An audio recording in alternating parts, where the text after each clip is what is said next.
Section 1. You will hear a woman phoning a hotel about holding a party there. First, you have some time to look at questions 1 to 7.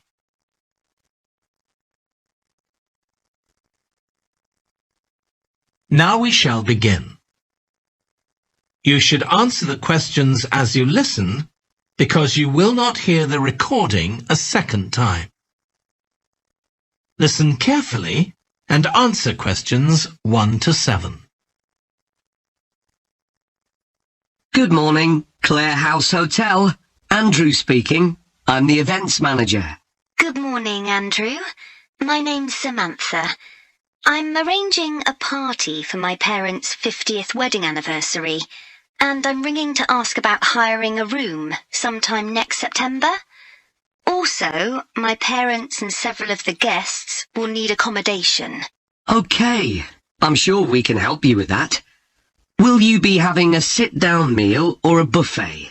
Probably a sit-down. And do you know how many people there'll be? Around 80, I think. Well, we have 2 rooms that can hold that number. One is the Adelphi room. That can seat 85, or hold over 100 if people are standing for a buffet. Right. If you have live music, there's room for 4 or 5 musicians in the gallery overlooking the room. Our guests usually appreciate the fact that the music can be loud enough for dancing, but not too loud for conversation. Yes, I really don't like it when you can't talk. Exactly. Now, the Adelphi room is at the back of the hotel, and there are French windows leading out onto the terrace. This has a beautiful display of pots of roses at that time of the year. Which direction does it face? Southwest. So that side of the hotel gets the sun in the afternoon and early evening. Very nice. From the terrace, you can see the area of trees within the grounds of the hotel, or you can stroll through there to the river. That's on the far side, so it isn't visible from the hotel. OK. Then another option is the Carlton room. This is a bit bigger. It can hold up to 110 people, and it has the advantage of a stage, which is useful if you have any entertainment, or indeed a small band can fit onto it. And can you go outside from the room? No, the Carlton room is on the first floor, but on one side the windows look out onto the lake. Lovely. I think either of those rooms would be suitable. Can I tell you about some of the options we offer in addition? Please do. As well as a meal, you can have an MC, a master of ceremonies, who'll be with you throughout the party. What exactly is the MC's function? I suppose they make a speech during the meal, if we need one, do they? That's right. All our MCs are trained as public speakers, so they can easily get people's attention. Many guests are glad to have someone who can make themselves heard above the chatter. And they're also your support. If anything goes wrong, the MC will deal with it, so you can relax. Great. I'll need to ask you about food, but something else that's important is accommodation. You obviously have rooms in the hotel, but do you also have any other accommodation? Like cabins, for example? Yes, there are 5 in the grounds, all self-contained. They each sleep 2 to 4 people and have their own living room, bathroom and small kitchen. That sounds perfect for what we'll need.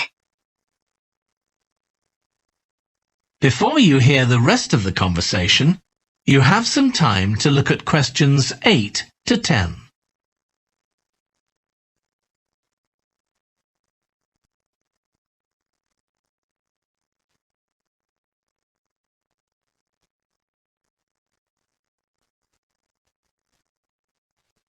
Now listen and answer questions 8 to 10. Now, you have various facilities, don't you? Are they all included in the price of hiring the room? The pool, for instance. Normally you'd be able to use it, but it'll be closed throughout September for refurbishment, I'm afraid. The gym will be available, though, at no extra charge. That's open all day from 6 in the morning until midnight. Right. And the tennis courts, but there is a small additional payment for those. We have 4 courts, and it's worth booking in advance, if you possibly can, as there can be quite a long waiting list for them. Right. Now, could we discuss the food? This would be dinner around 7 o'clock, and... That is the end of section 1. You now have half a minute to check your answers.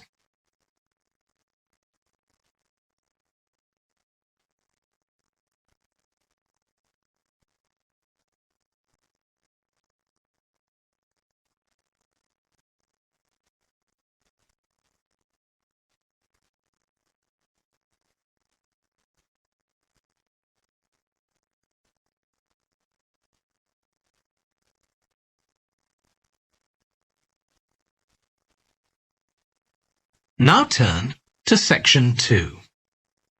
Section 2. You will hear a holiday company representative talking to a group of tourists in a large hotel about things they can do during their holiday. First, you have some time to look at questions 11 to 16.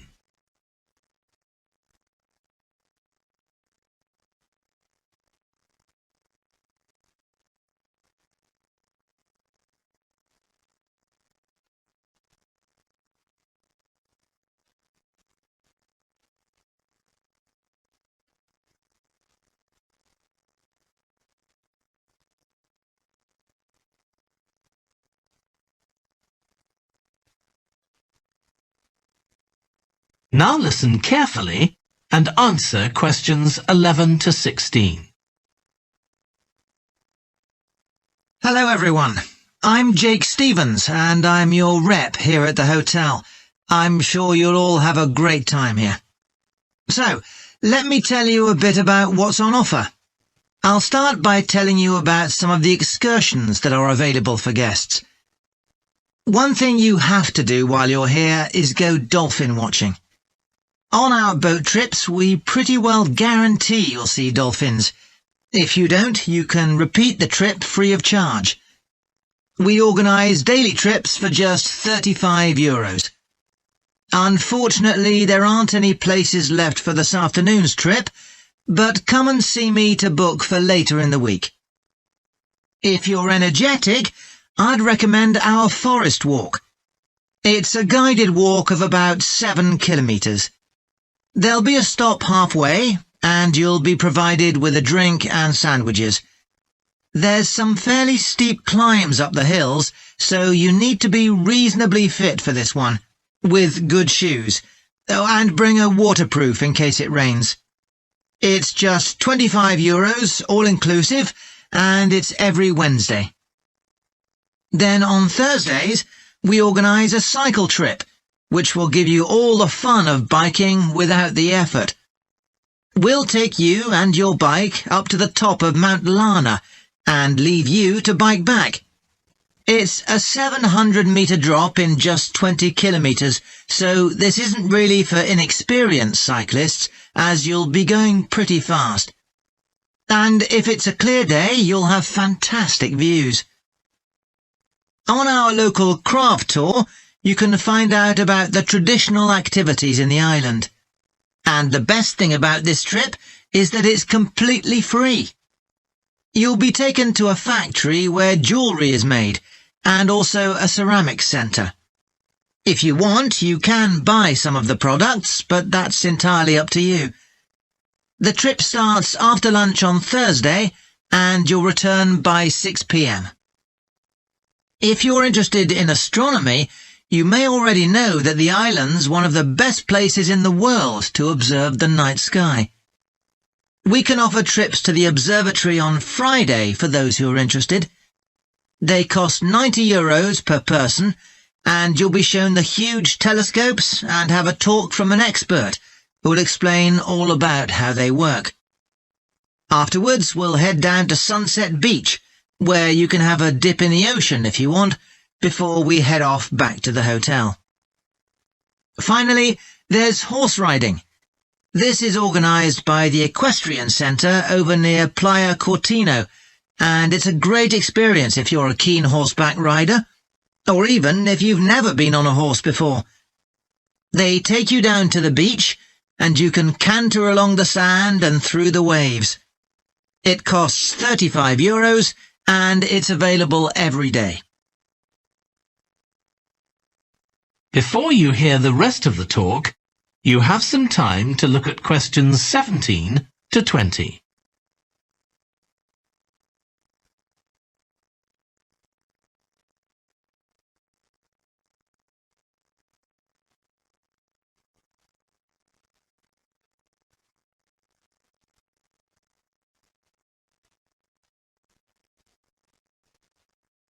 Now listen and answer questions 17 to 20. So, there's plenty to do in the daytime, but what about nightlife? Well, the number one attraction's called Musical Favourites. Guests enjoy a 3-course meal and unlimited free drinks, and watch a fantastic show, starting with musicals set in Paris, and then crossing the Atlantic to Las Vegas, and finally Copacabana. At the end, the cast members come down from the stage, still in their stunning costumes, and you'll have a chance to chat with them. It's hugely popular, so let me know now if you're interested, because it's no good leaving it until the last minute. It's on Friday night. Tickets are just €50 each, but for an extra €10, you can have a table right by the stage. If you'd like to go back in time, there's the Castle Feast on Saturday evening. It's held in a 12th century castle, and you eat in the great courtyard, with ladies in long gowns serving your food. You're given a whole chicken each, which you eat in the medieval way, using your hands instead of cutlery. And you're entertained by competitions where the horseback riders attempt to knock one another off their horses. Then you can watch the dancers in the ballroom and join in as well if you want. Okay, so now if anyone has... That is the end of section 2. You now have half a minute to check your answers.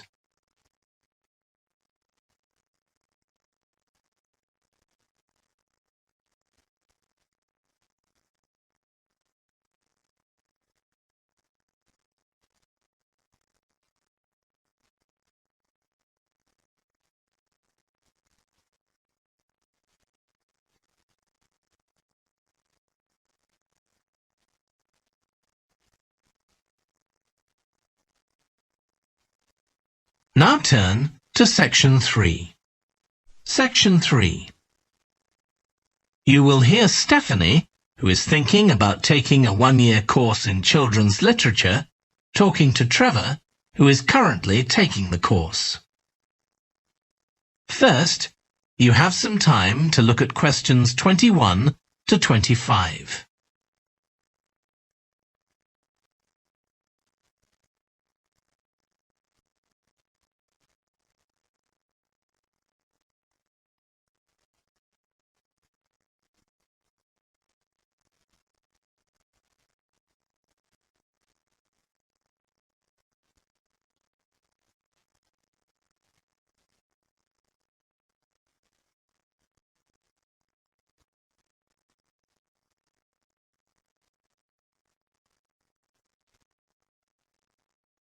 Now listen carefully and answer questions 21 to 25.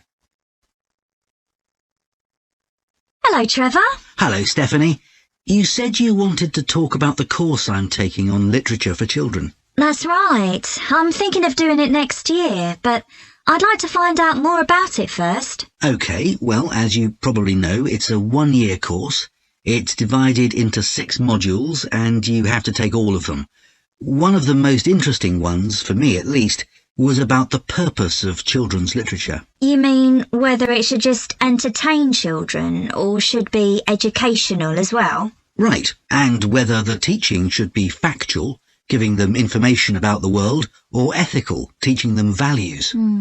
What's fascinating is that the writer isn't necessarily conscious of the message they're conveying. For instance, a story might show a child who has a problem as a result of not doing what an adult has told them to do, implying that children should always obey adults. Oh, I see what you mean. That module made me realise how important stories are. They can have a significant effect on children as they grow up. Actually, it inspired me to have a go at it myself, just for my own interest. I know I can't compete with the really popular stories, like the Harry Potter books. They're very good. And even young kids like my 7-year-old niece love reading them. I'm very interested in illustrations in stories. Is that covered in the course? Yes, there's a module on pictures and how they're sometimes central to the story. That's good. I remember some frightening ones I saw as a child, and I can still see them vividly in my mind years later. Pictures can be so powerful, just as powerful as words. I've always enjoyed drawing, so that's the field I want to go into when I finish the course. I bet that module will be really helpful. I'm sure it will. We also studied comics in that module, but I'm not convinced of their value, not compared with books. One of the great things about words is that you use your imagination, but with a comic you don't have to. But children are so used to visual input on TV, video games and so on. There are plenty of kids who wouldn't even try to read a book, so I think comics can serve a really useful purpose. You mean it's better to read a comic than not to read at all? Yes, I suppose you're right. I just think it's sad when children don't read books. What about books for girls and books for boys? Does the course go into that? Yes, there's a module on it. For years, lots of stories, in English at least, assumed that boys went out and did adventurous things, and girls stayed at home and played with dolls. I was amazed how many books were targeted at just one sex or the other. Of course, this reflects society as it is when the books are written. That's true. So it sounds as though you think it's a good course. Definitely. Before you hear the rest of the discussion, you have some time to look at questions 26 to 30.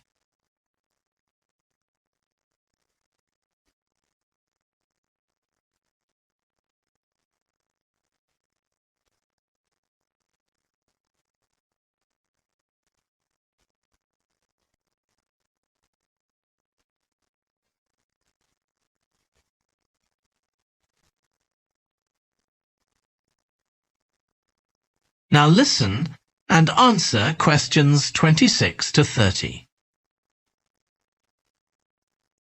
Have you been reading lots of children's stories to help you decide whether to take the course? Yeah, I've gone as far back as the late 17th century, though I know there were earlier children's stories. So does that mean you've read Perrault's fairy tales, Cinderella, the Sleeping Beauty, and so on? Yes, they must be important because no stories of that type had been written before. These were the first. Then there's the Swiss Family Robinson. I haven't read that. The English name makes it sound as though Robinson is the family's surname, but a more accurate translation would be the Swiss Robinsons, because it's about a Swiss family who are shipwrecked, like Robinson Crusoe in the novel of a century earlier. Well, I never knew that. Have you read Hoffmann's The Nutcracker and the Mouse King? Wasn't that the basis for Tchaikovsky's ballet, The Nutcracker? That's right. It has some quite bizarre elements.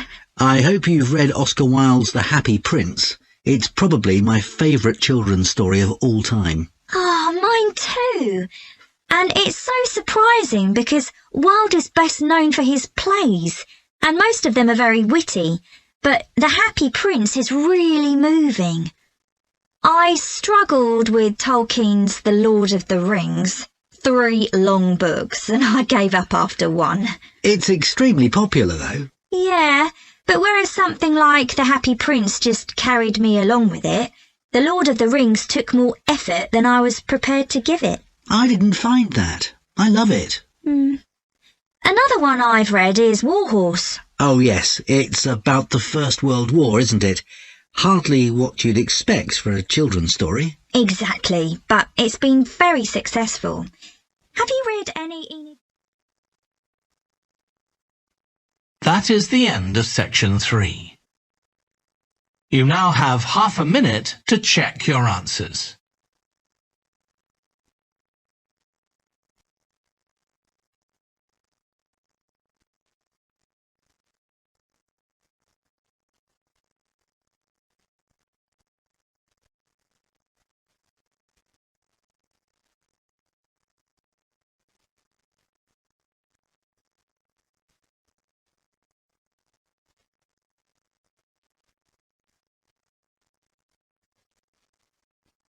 Now turn to section 4.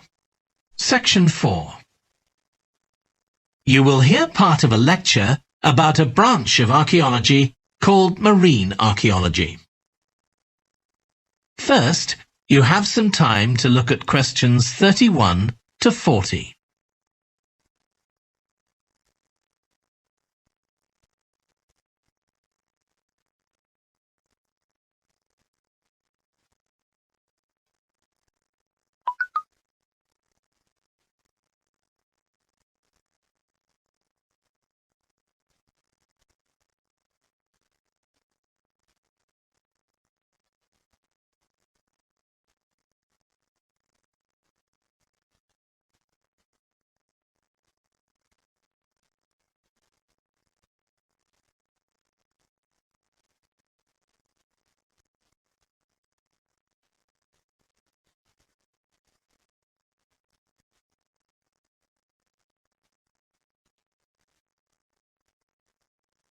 Now listen carefully and answer questions 31 to 40. In today's class, I'm going to talk about marine archaeology, the branch of archaeology focusing on human interaction with the sea, lakes, and rivers. It's the study of ships, cargoes, shipping facilities, and other physical remains. I'll give you an example, then go on to show how this type of research is being transformed by the use of the latest technology. Ielts was a village on the coast of the eastern Mediterranean, which seems to have been thriving until around 7000 BC. The residents kept cattle, caught fish, and stored grain. They had wells for fresh water. Many of their houses were built around a courtyard and were constructed of stone. The village contained an impressive monument, 7 half-ton stones standing in a semicircle around a spring that might have been used for ceremonial purposes. Ielts may have been destroyed swiftly by a tsunami, or climate change may have caused glaciers to melt and sea levels to rise, flooding the village gradually. Whatever the cause, it now lies 10 meters below the surface of the Mediterranean, buried under sand at the bottom of the sea. It's been described as the largest and best preserved prehistoric settlement ever found on the seabed. For marine archaeologists, Ielts is a treasure trove. Research on the buildings, tools, and the human remains has revealed how the bustling village once functioned, and even what diseases some of its residents suffered from. But of course, this is only one small village, one window into a lost world. For a fuller picture, researchers need more sunken settlements, but the hard part is finding them. Underwater research used to require divers to find shipwrecks or artifacts, but in the second half of the 20th century, various types of underwater vehicles were developed, some controlled from a ship on the surface, and some of them autonomous, which means they don't need to be operated by a person. Autonomous underwater vehicles, or AUVs, are used in the oil industry, for instance, to create maps of the seabed before rigs and pipelines are installed. To navigate, they use sensors, such as compasses and sonar. Until relatively recently, they were very expensive and so heavy that they had to be launched from a large vessel with a winch.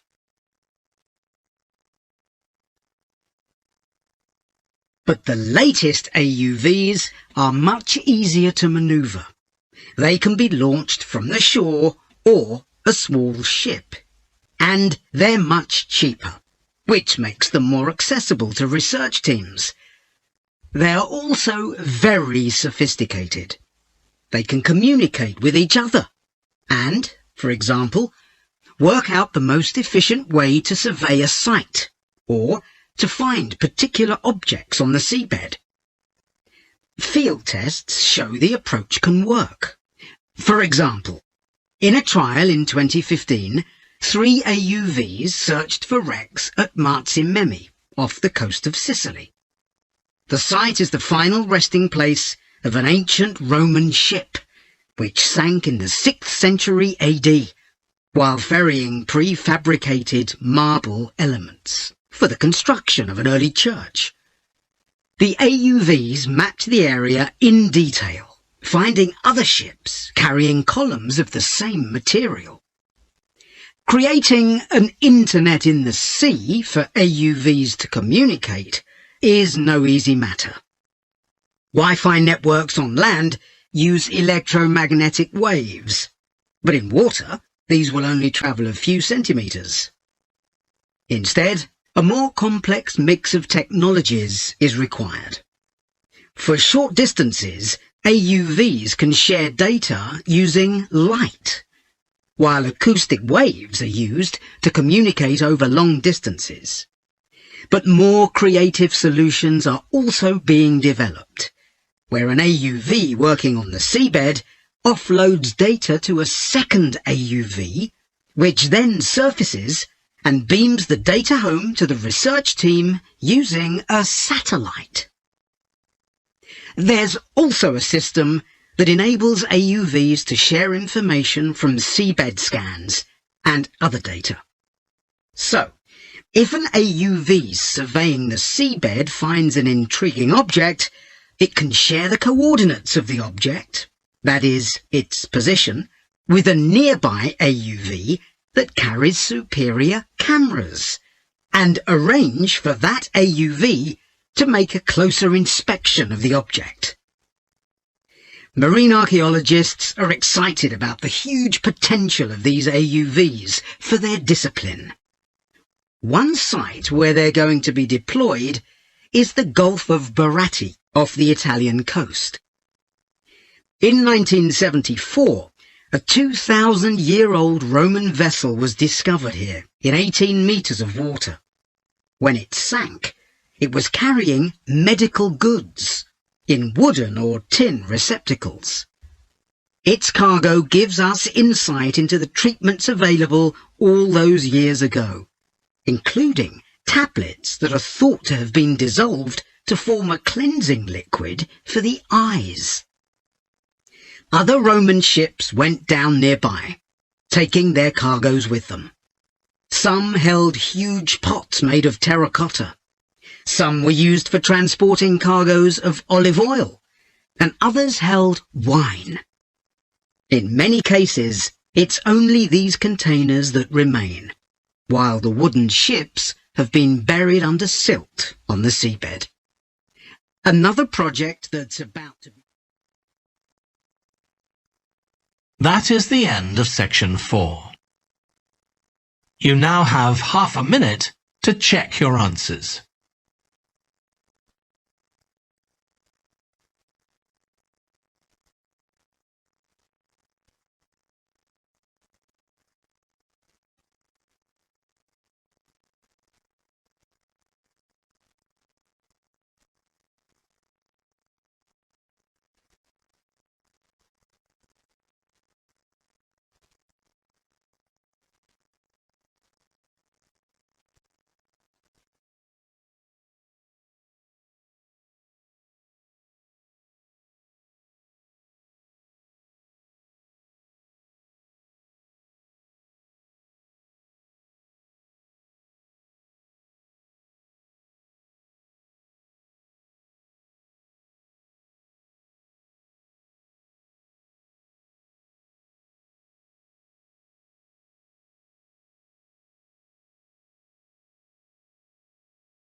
Thanks for watching. Here are other 2 videos. You can watch them as well. And if you haven't yet subscribed my channel, please subscribe it and hit the bell icon for my upcoming videos, and share these all videos among your friends.